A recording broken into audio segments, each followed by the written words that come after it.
ده ما يتسماش عليه، ده ما ياخدش فرصة تانية.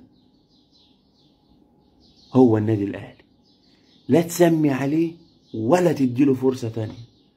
الهلال اداله فرصة لما اطهر الطاهر ضيع البلن. اطهر الطاهر دي حاجة كده زي عاملة زي اجمد جامد افشخ فشيخ، فده اطهر الطاهر اختار ان هو يصعد الاهلي، بس قبلها يخرج فرقته اللي جايبه 9 بونت من الثانويه العامه. من ايام الثانويه العامه جايبين 9 بونت وضامنين، وفجاه خرجوا وصعد الاهلي بسبب مين؟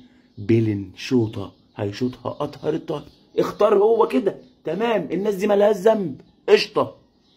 صن داونز وهو بيلاعب الهلال كان ممكن يطبخوا الطبخه وبتاع ويعملوها زي الوداد والترجي ما عملوها فينا، بس هم لا، اختاروا اللعب النظيف الشريف العفيف.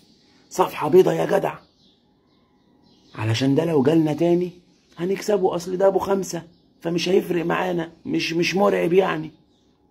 فاختاروا اللعب النظيف. خرج المعلم وطلع التاني قعد له دور وخرج. خلي العفيف النظيف الشريف ينفعك يا بتاع الشرف.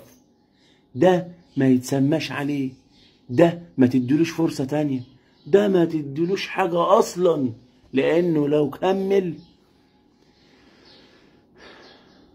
وفي الآخر القارة زعلانة. طب الراجل ده انتوا اللي قومتوه بعد ما كان في الخناقة مضروب مطحون قاعد في الأرض عايز اللي يسنده ويقومه. قام وسند وانتوا اللي سندتوه وقومتوه وضرب فيكوا كلكوا وخد البطولة. ما حد يتكلم تاني على شرف ونزاهة، ما حد يتكلم تاني على الطهارة والطهور وأطهر الطهر، لأن انتوا اللي اخترتوا كده. فاشربوا فالبسوا. الناس دي كانت مطحونة معجونة، قامت وانتوا خدتوا بإيديهم.